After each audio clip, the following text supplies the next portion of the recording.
तर मंत्रिमंडळातील एक रिक्त जागा शरद पवार यांच्या राष्ट्रवादीच्या जयंत पाटलांसाठी आहे का अशा चर्चा सध्या आहेत।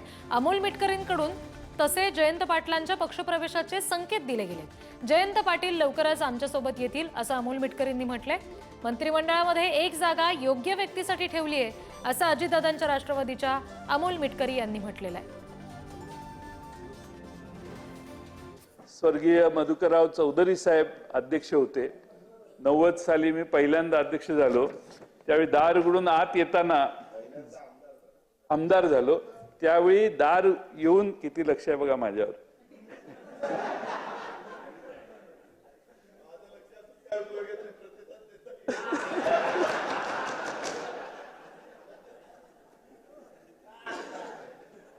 आमच्या पक्षाचा एक वाक्य आहे दादा, आपल्या पक्षाचं, योग्य वेळी योग्य निर्णय।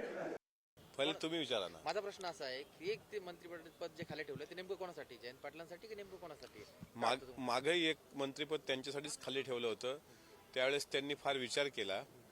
नंतरच्या काळामध्ये लोकसभेच्या निवडणूक आल्यामध्ये लोकसभेमध्ये मॅन्डेट मिळालं महाविकास आघाडीला, त्यावेळेस त्यांना असं वाटलं की आपल्याला आता तिथं जाण्याची गरज नाही।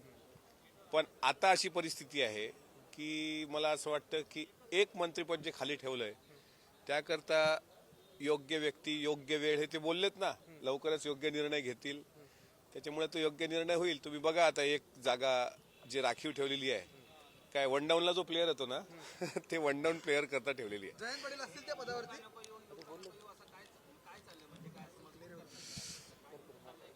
नाही, ते थोडं त्यांना अस्वस्थ होणं साहजिक आहे, पण मला जेवढी माहिती आहे ते नक्की येतील।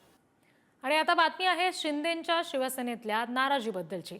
महायुती सरकारच्या 39 आमदारांनी रविवारी मंत्रिपदाची शपथ घेतली, त्यानंतर शिंदेंच्या शिवसेनेचे 4 नेते नाराज झाल्याचं पाहायला मिळालं। शिवसेनेकडून अब्दुल सत्तार, तानाजी सावंत, दीपक केसरकर यांना मंत्रिमंडळात स्थान मिळालं नाही। आमदार नरेंद्र बोंडेकर यांनी नाराज होऊन पदांचा राजीनामा दिलाय। शिवसेनेचे माजी मंत्री तानाजी सावंत हे नागपूरमधून निघून गेले। मंत्रिमंडळात स्थान न दिल्यामुळे अधिवेशन सोडून तानाजी सावंत हे नागपूरवरून निघाले।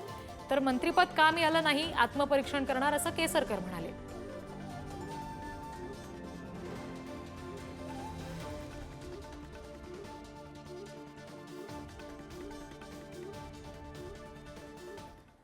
तर मंत्रिमंडळातली एक रिक्त जागा शरद पवारांच्या राष्ट्रवादीच्या जयंत पाटलांसाठी आहे का असा प्रश्न सध्या निर्माण झालाय, कारण अमोल मिटकरींनी जयंत पाटील यांच्या पक्षप्रवेशाचे संकेत दिल्याचं म्हटलं जात आहे। जयंत पाटील लवकरच आमच्यासोबत येतील असं मिटकरींनी म्हटलंय, तसा दावा केलाय। मंत्रिमंडळात एक जागा योग्य व्यक्तीसाठी ठेवली आहे असं अजितदादांच्या राष्ट्रवादीच्या अमोल मिटकरी यांनी म्हटलंय।